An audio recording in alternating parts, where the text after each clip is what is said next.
I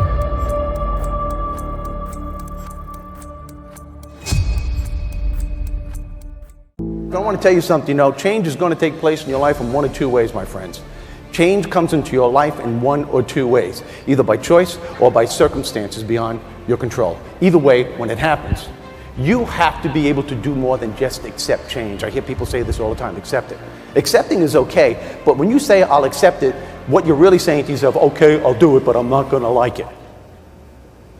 What I'm asking you to do through any challenge in your life is to embrace the change. This is what I mean when I say embrace the change. You're going through it with an unshakable faith that somehow, some way, some good will come out of even the most intense situation. The biggest inspiration of my life is my brother Michael. No one has taught me more on how to embrace the changes in my life more than he has. No one has taught me more on how to create an optimistic attitude when life throws something major in your face more than he has. No one has taught me more on how to enjoy the process during life's tough times more than he has. He's 100% disabled as a result of the Vietnam War. 21 feet of his small intestine were either taken out or blown out on the battlefield.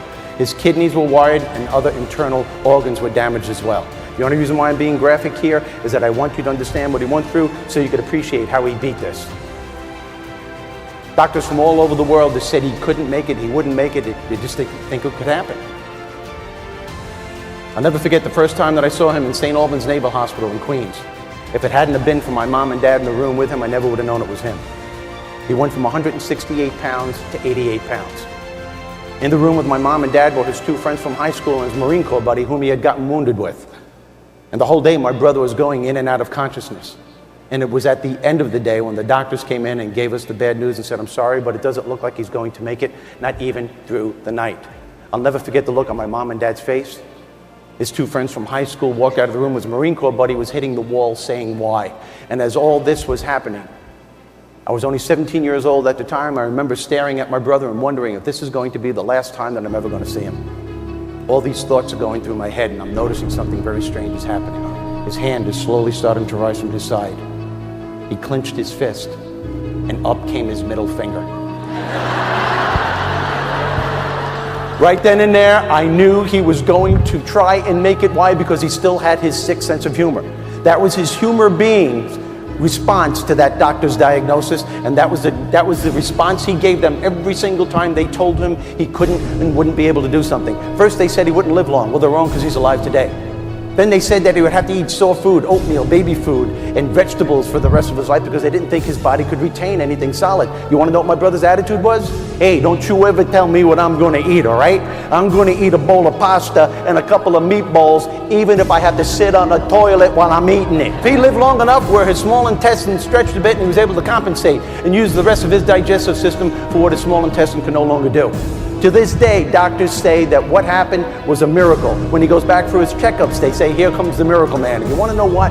I believe it was a miracle. I believe in miracles. Here's the point I'm making here today, my friends. You all have opportunities to perform your own miracles when life is throwing something at you. Any change that takes place. It's a matter of what you believe.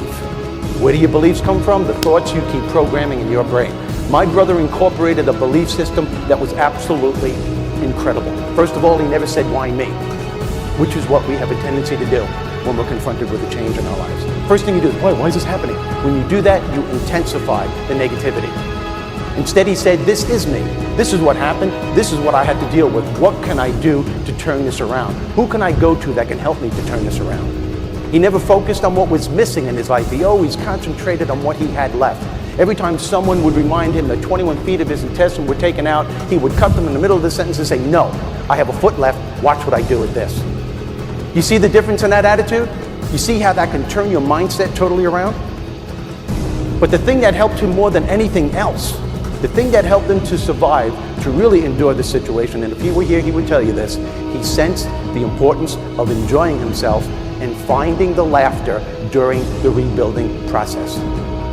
This is what separated him from everyone else in that hospital. And I'm not passing judgment here, but I was in that hospital almost every day, and I honestly believe what separated my brother from these other people is that these other guys were saying, how can I enjoy myself and find the laughter the way I am? Or I'll enjoy myself and find the laughter if and when I get better. No, my brother said, I'm going to enjoy myself as much as I possibly can, and I am going to try to find the laughter. As a result, it helped him to get better.